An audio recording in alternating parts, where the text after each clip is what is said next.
There are stories so disturbing. Entire cultures refuse to say their names after dark. Not because they're fictional, but because some people believe they're still out there. Tonight, we're diving into 5 legendary creatures from different parts of the world. Creatures tied to real cultures, real folklore, and real fear. And here's the question I want you thinking about. What if myths weren't created to entertain, but to warn? If you enjoy deep dives into terrifying legends, explained clearly and respectfully, hit like, subscribe, and stay with me, because this first one is not for the faint of heart. In the Visayan regions of the Philippines, elders tell stories about a creature called the manananggal. Its name roughly translates to one who separates. During the day, it looks like an ordinary woman, sometimes beautiful, sometimes old and frail. Nothing unusual. But at night, it detaches. Its upper torso separates from its lower body. Large bat-like wings unfold from its back, and it flies into the night. According to folklore, it hunts during darkness. It targets sleeping victims, particularly pregnant women and newborn children. It uses a long tube-like tongue to feed. Now here's the unsettling part. While it's flying, its lower half is left behind, standing upright somewhere hidden. That's its weakness. If someone finds the lower body and sprinkles it with salt, ash, garlic, or burns it before sunrise, the creature cannot reunite with it. And when the sun rises, it dies. People in parts of the Philippines still claim to hear a faint ticking sound at night, and they say the quieter it sounds, the closer it actually is. Now, imagine lying in bed, hearing something faint above your roof. Would you check? Or pretend you didn't? Comment below. Would you destroy the lower half or run? This legend comes from the plains of Venezuela and Colombia. They call him El Silbón, the Whistler. The story begins with a spoiled young man. One night, he demanded his father bring home deer meat for dinner.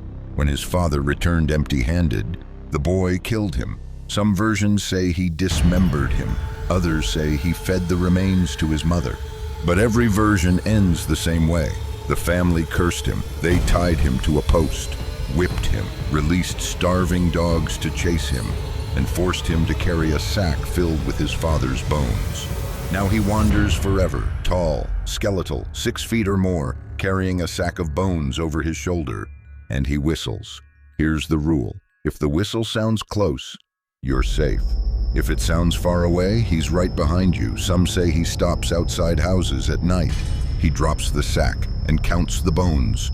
If someone inside hears him, no one dies. If he counts unnoticed until sunrise, someone in that house won't wake up. Next time you hear a strange sound outside your home, will you ignore it or listen? This one comes from the Orkney Islands, north of Scotland. Fishermen described a creature rising from the sea. Half horse, half man, but fused together. No legs on the human torso, just attached to the horse's back. And the worst part, it has no skin. Black blood pulses through exposed yellow veins. Its breath was believed to bring disease. Crops failed where it passed.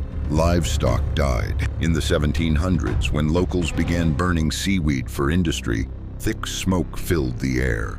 Folklore says the smoke enraged the Nucalavi. Plagues followed. But there was one protection. It could not cross fresh water. If you could reach a stream, you were safe.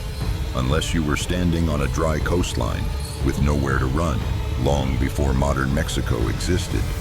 The Aztecs told of a primordial sea monster called Cipactli. This wasn't just a monster, it was cosmic. Every joint in its body had a mouth, elbows, knees, shoulders, each with teeth. It floated in the endless waters before the world was formed, and it devoured anything created. The gods realized they couldn't build the world while it lived, so they fought it.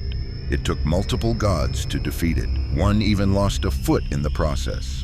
When Cipactli was finally killed, the gods used its body to create the earth. Its head became the heavens, its body became the land, its tail became the underworld. According to myth, we live on what remains of it. Now think about that.